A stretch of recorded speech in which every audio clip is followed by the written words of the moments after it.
Let's talk about uni. Are you wondering if university is right for you? Is it worth it? Maybe you think you're not good enough or worried about fitting in. Maybe you're concerned about money or overwhelmed by the application process. What's holding you back? Let's talk about uni. This podcast is dedicated to sharing real student experiences. We'll be joined by students at Welsh universities who will be sharing their personal stories. We'll be digging into all the thoughts and feelings that might be holding you back and set you up for making the right choices. In this second episode, we will discuss the application process from choosing what to study to personal statements.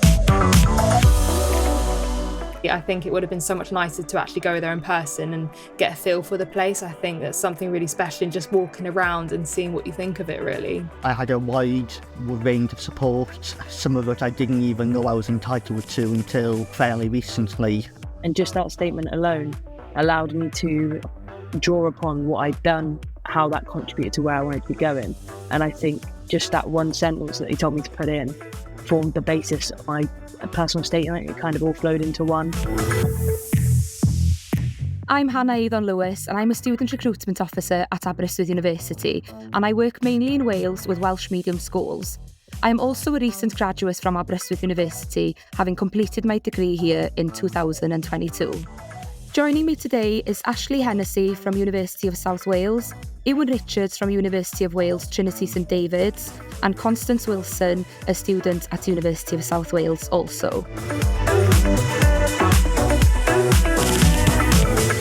So I'll pass on to Ashley first, if you want to give a brief introduction to yourself. Hiya, so I'm 27. I'm from Surrey originally, but I've gone to uni at the University of South Wales in Newport. I'm just come to the end of studying counselling and therapeutic practice. I'm Ewan, I'm 23 and I've just finished an MSc in software engineering at the University of Wales Trinity St David, and I now work there again as a study assistant in student services. Lastly to Constance. I'm Constance and I'm 22 and I'm just finishing my MSc at USW in Forensic Investigation. Let's start today by looking at how to go about choosing a university and the subject matter and the course, of course. It can be quite overwhelming out there, and if you don't mind, I'd like a bit of input on how you went about choosing what course to do. If we start firstly with Ashley. I actually went into uni, I guess, a slightly different way to most. I went in through clearing, and I'm a bit older as well. I was 25 when I went into my undergrad degree. I wasn't really sure what I wanted to do, so I was working for a few years after college. When I was in sixth form, I actually failed my A-levels because I had an injury and became disabled. And I ended up working for a bit and then going back and doing an access course, which is how I got the grades to get onto my degree. So to be honest, I found it really helpful actually because I didn't know what I wanted to do, just working for a couple of years, taking my time a bit and then figuring out, okay, I want to do something helping people. And then just with my disability, I thought counselling is something I can help people, but also sat down quite comfortable. So then I started looking at what universities do that. And my main choices were between London and South Wales. And I didn't really want to go to like a big city university. So I ended up choosing University of South Wales. And they just seemed really like friendly and small. It just seemed like a nice small town feel. Fantastic. So a lot of like variety there with how you went into university. Of course, as you all know, you don't have to go into university straight after sixth form. So it's nice to hear, you know, that it's not the end of the opportunity after sixth form, that you can take a few years out and then make the decision further down the line also. So with me, I actually did the first 2 years of my degree at Coleg Sygar, Carmarthenshire College. They're part of the University of Wales group. So I kind of wanted to do something like stay local then, go to somewhere which was familiar. I'm autistic myself, so going to a big environment, I'm like, okay, I'm just kind of a meltdown here. I didn't like the big busy locations or big universities or big class sizes.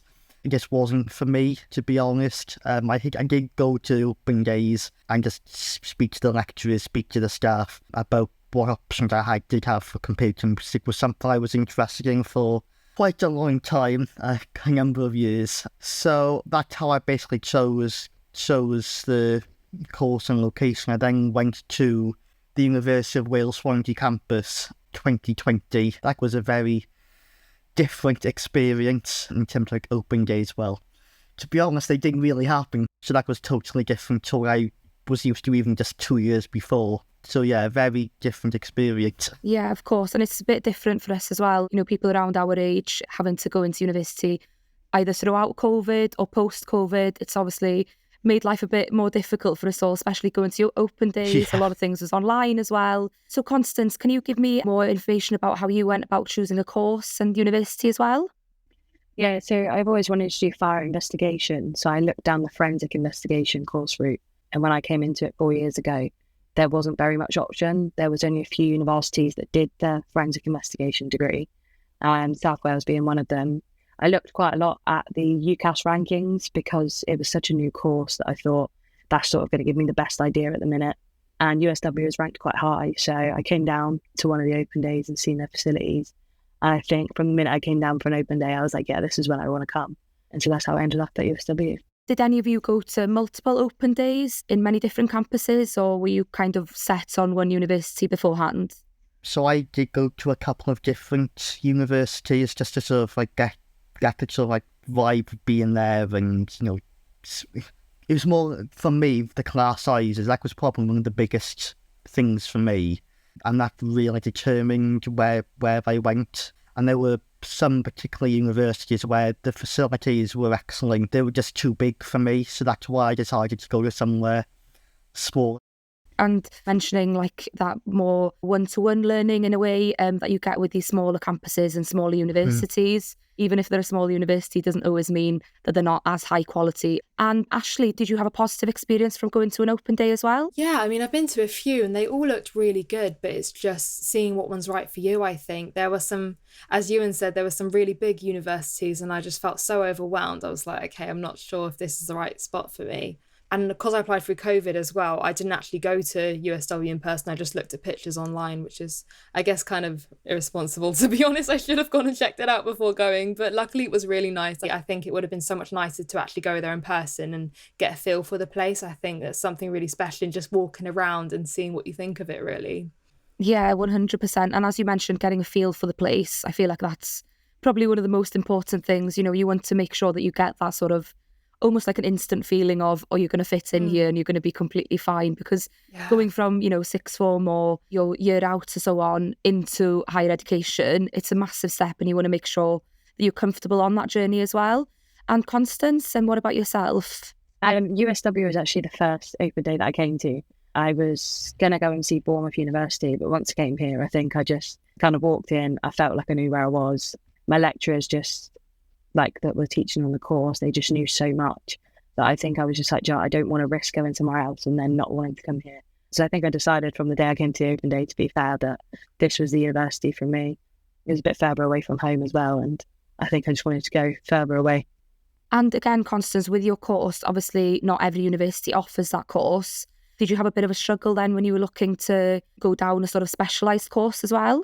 Yeah, so especially fire investigation, it's not very talked about. So forensic investigation, speaking to my lecturers, that's where I've been able to determine where I need to be and what I need to be doing, which is why I stayed on for my MSc. As my lecturers said, you know, that will sort of help with you. So yeah, I just think it's all kind of moulded into one. I came here, I got the support I needed from the minute I come in, and then just proceeded to stay for next year.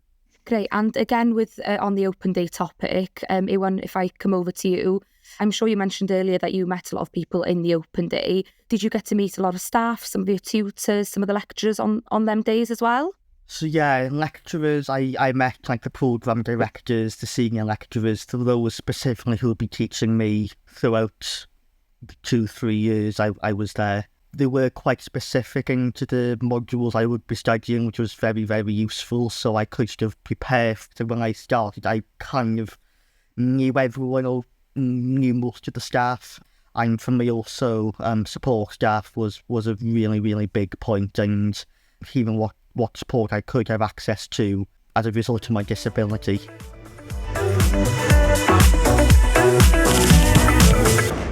So having created a dream list of universities, how did you go about listing your choices then? So putting your firm choice, your insurance, and then Ashley, I'm sure you mentioned earlier, the clearance option as well. So we'll go to Ewan first, if that's okay. So I was pretty decided more or less straight away. I kind of had a rough idea of where I wanted to go more or less straight away, but was open to new options and universities just so they could provide, really. I'm not the most decisive person in the world, I'll be honest with that point. I had a rough idea from really day one where I wanted to go, and I've kind of been at that university ever since now, so I'm still there. Oh, fantastic. Yeah, sometimes you just get that feeling straight away, don't you, that you're meant to go there and it's going to be the best path for yourself. And Ashley and Constance, did any of you two have sort of a different experience to Ewan? Well, I think for me, because I did take a few years out, so I failed my A-levels when I was 18, and then I did an access course when I was 19, and then I actually went to a different uni before. I went to Surrey Uni, but I just did a year of that on the nursing course before I realised I was too disabled to do that. So then I just worked for a few years and then went to USW when I was 25. So I knew what didn't work for me in a university. I knew that it was just too big. There was 20, 30 buildings just on the campus, whereas USW, it's just one building at Newport. Everything's all in one place. And the classes are a lot bigger at Surrey. So for me, I knew that I didn't want to be in a really big uni. So that kind of narrowed it down a bit, I think. And I think as well, it was helpful having that, because the first time I went to uni, I applied through UCAS, whereas the second time I applied through clearing. And I do think the clearing process was easier. It's just so much faster and you already have your grades. So I think if you don't know what uni you want to go to, I think that clearing process is just really quick and easy. I think my experience was quite similar to Ewan's in the respect that I was sort of waiting for my offer to come through from USW to then firm that. I did get told many times that not to make a decisive decision. So I did have a look at, sort of the modules that you study on at different universities. I think my bias was still creeping in. I decided that USW's was a bit more hands-on. And I think for my course, we don't really have any exams as such. And I think that played a part in it as well.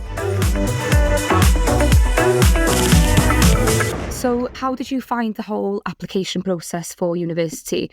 Was this something that you struggled with? I found the UCAS application a lot harder than clearing. Clearing, you apply directly through the uni, so it's not as you don't have to write a personal statement either. So I found that a lot less daunting. It was really nice. I just called up the university and someone guided me through how to apply on the phone, because I wasn't very good with forms and on being online back then, and they really supported me through that. Whereas I think when I applied through UCAS, it was a bit daunting, but then I guess there's pros and cons. With UCAS, you have a lot longer to do the application process. So I think there's pros and cons with both ways, really. I think if you can just find what support you're able to get, if anyone's able to support you through that process, if you're at a college or something, they'll be able to show you how to do it. And if you are going through clearing, it's probably best to call up the uni and ask, if there's any guidance on how to do it. It's just, finding that support can just make it feel a lot less scary, I think. Yeah, 100%. And I feel like a lot of students, they're a bit scared of going through clearing. They think, it's not the best option to go down. And obviously it's not the ideal option in regards to, having the set in stone that you're going to go or anything. So obviously, as working for a university, I would recommend to try and go through UCAS, but again, having that sense of it's nothing to be sort of ashamed about to go through clearing. I think over 10% of students go into university through clearing, which is quite a vast number if you think about the whole UCAS application form as well. So really, really interesting story there with you, Ashley. And what about you, Ewan? I had to go through UCAS twice.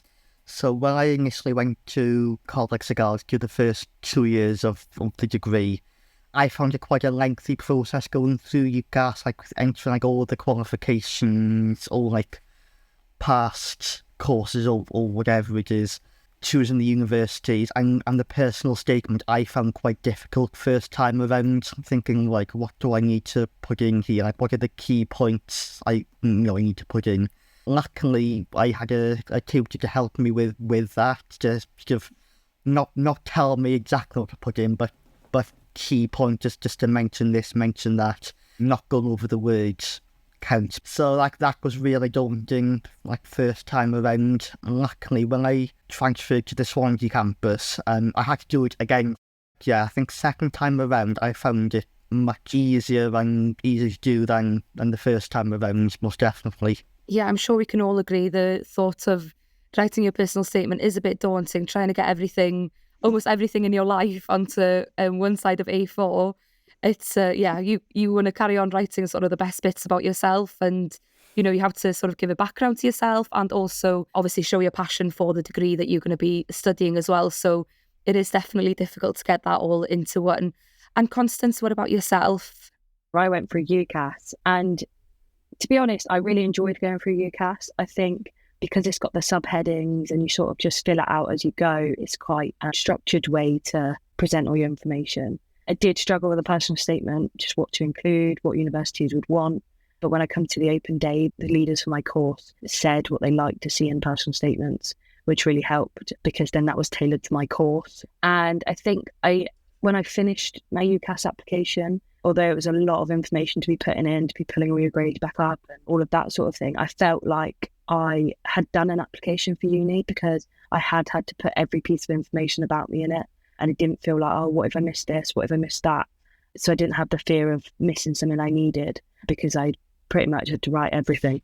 Yeah, 100%. And with the UCAS process, it's one of them, it opens early as well and you get a lot of time to complete the whole process. I feel like it's one of them things, if you're organised and you try and get on it as soon as possible, it'll just make the whole application process a bit more positive for everyone.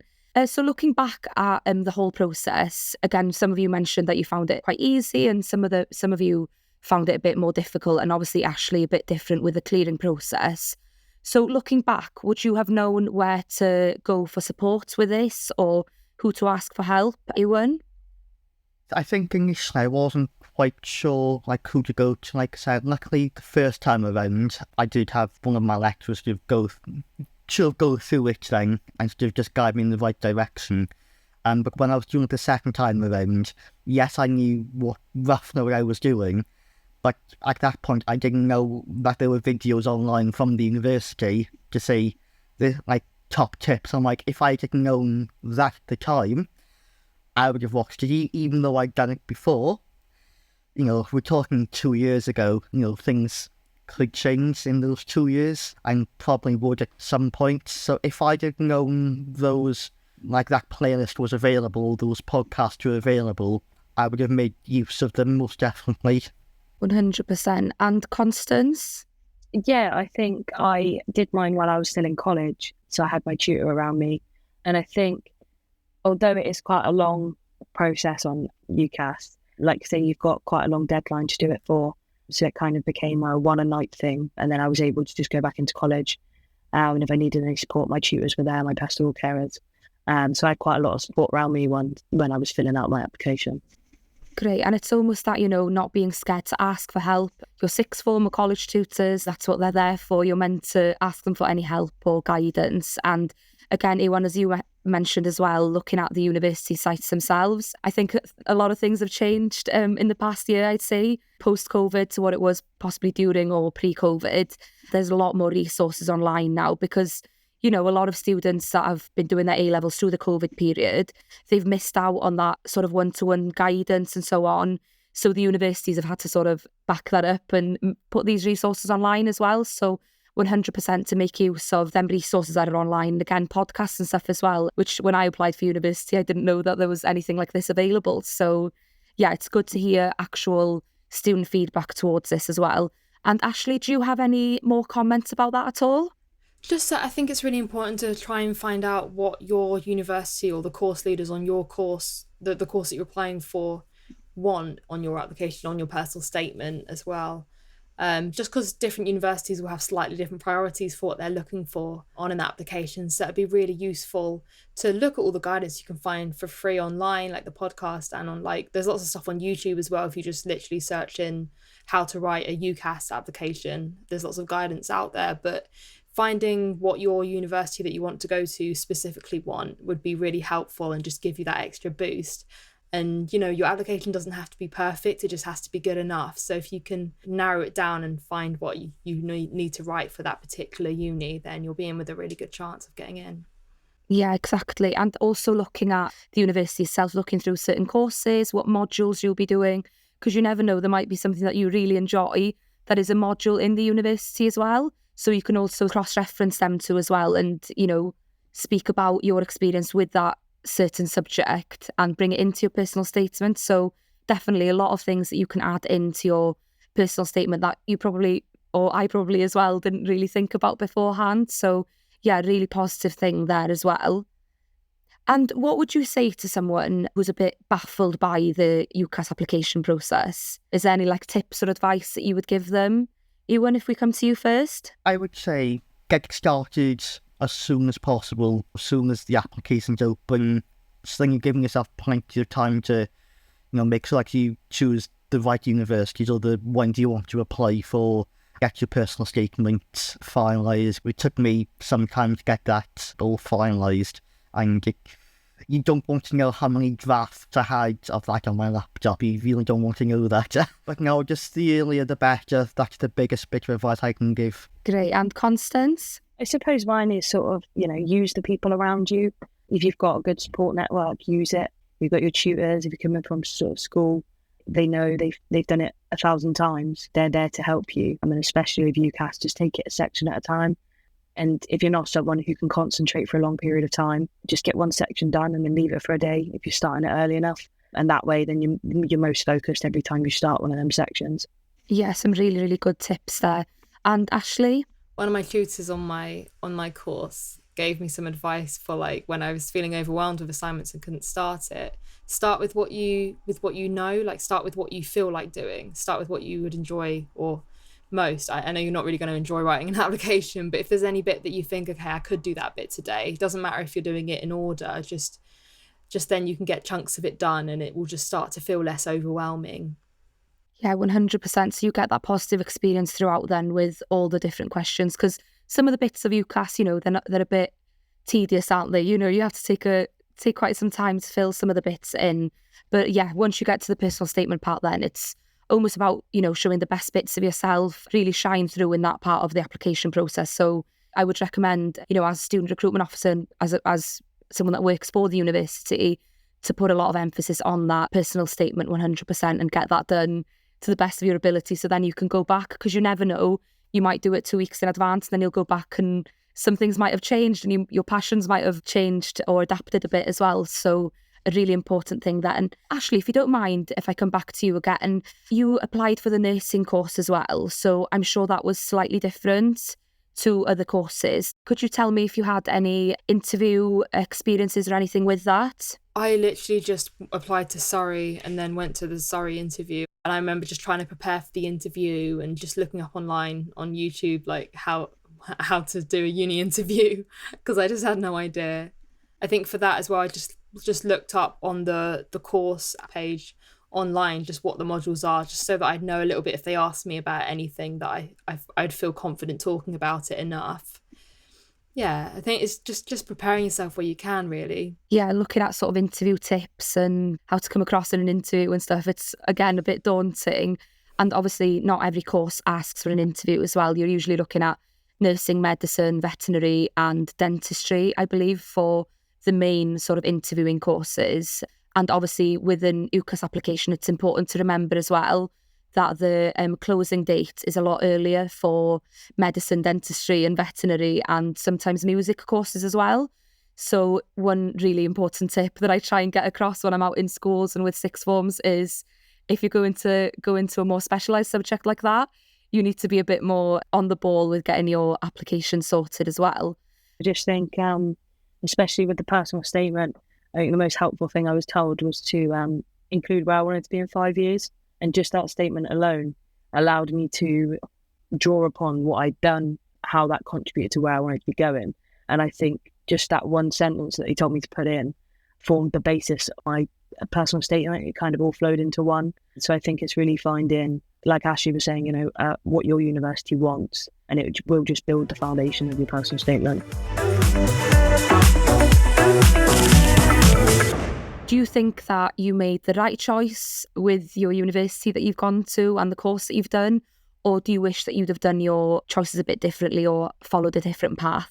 Ashley, if I come to you first. I think I made the wrong choice with Surrey. I think when I applied there, it was like 4th best in the Guardian League tables, and I really wanted that prestigious, what's the best uni I can get into? But actually, it wasn't about what was the best uni for other people. It was about what was the best uni for me. And then I think when I did eventually go to University of South Wales, that was the right choice, and that was the right choice for me.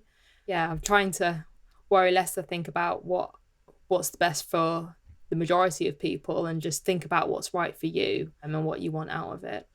Yeah, with the league tables and sort of accolades of some universities, a lot of people do, you automatically do look for, the best and, the rankings and so on. And sometimes it's not the best fit for everyone. So that's also something to consider as well. You really have to make sure that you're making the right choice for yourself, maybe not for the majority. Obviously, it's great if universities do have these fantastic accolades and they're on these big league tables and stuff, but it doesn't necessarily mean that it's the right choice for yourself. Ewan, do you think that you made the right choice, or would you have made any different choices?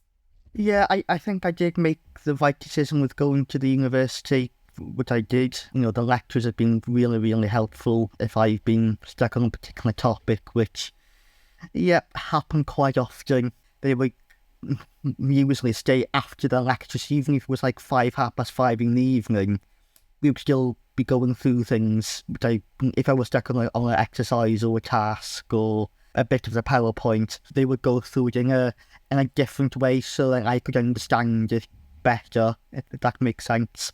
And I had a really good experience overall. I met some amazing people and made some great friends from it. And I would recommend anyone, looking for that sort of personalised experience to go where I did. And I must have done something right, because I now work at the university as a support assistant. So, stuck there for a bit longer, but I love it. So. Oh, fantastic. And with yourself, you mentioned your disability as well.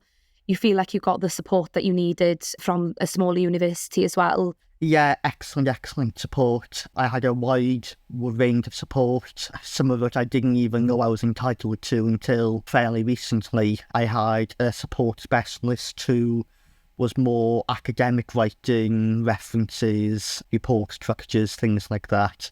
I had a specialist mentor who was more of the well-being things like that. And a study assistant, which is more practical work, so like any exercises I was given in class or assignments, we would go over those assignment briefs, breaking up into small manageable chunks, because assignments look pretty big. Initially I found that really daunting, so I think having someone just sort of obviously not give you the answers for it, but to break it down into like smaller like pizza slices, then I think that definitely made it easy to manage my time and get really good grades from it. Fantastic. It's great to hear that you had the support that you needed as well, and that you had a positive experience in that area as well. If I pass on to Constance to close, do you feel like you made the right choice, or would you have made any different choices? I think I made the right choice, because I made the right choice for me. I don't think anyone can ever say they made the wrong choice in university, in the aspect of the life you'll have there. University life's very different. You make new friends and you have a great time wherever you are. But I definitely made the right choice for me in terms of support at the university as well.